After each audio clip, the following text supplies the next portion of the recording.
Bu Baldini basovkasimi? YouTube'ga qo'yamizmi? Qo'yamiz aka. Akbar aka, bu Turkiyaning eng oldi brendlarini hammasini do'koningizga olib kelganmisiz deyman a? Qo'ldan kelgancha olib kelyapmiz akajon. Brend, hammasi brend. Akbar aka, nimadan foyda qilasiz bunaqa premium kategoriyani arzon sotib?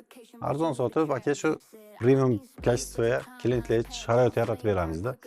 Hamma narsani. Burukimi, oyoq kiyimimi, sportfikasimi, dvoykasimi, kurtkasimi, shundan foyda qilamiz akajon. Aka, lekin haqiqatan narx bo'yicha вообще super ekan. Nimagaki, Toshkentda biz ko'p joylar reklama qilganmiz-da.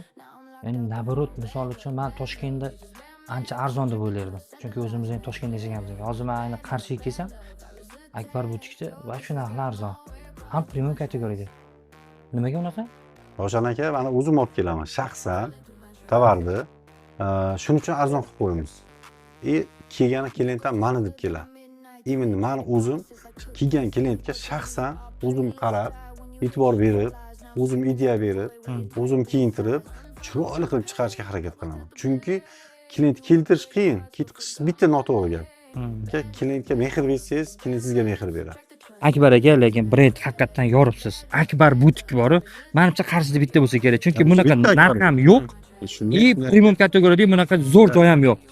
Endi haliga qo'ygan narsangizni YouTube'ga qo'yamiz a? Qo'yamiz aka, 100 talik. Bo'ldi. Qarang, unda mana narsa qilamiz aka. Eng ko'p kommentariya do'stini belgilagan, ana o'sha kommentariyasiga eng ko'p like olgan, Akbar butikka podpiska bosgan, storiesiga qo'yib siz atmakka qilgan odamga o'sha qimmatbaho bu anaqangizni berasiz. 100 talik beraman o'sha. Manzilli eslat qoldiramiz, o'rtoqlar qaranglar. Arbat gaz stansiyasidan shunday o'tganida 50 metrdan keyin 10 qo'lingizda keladi. Nima deysiz? Oltini kirish pavrati. Oppa, hammanglar kutib qolamiz, kelaverasizlar. Menga ham zo'r narsa qilib bering, aka, yuring. Faqat bunisiga qilib berasizmi?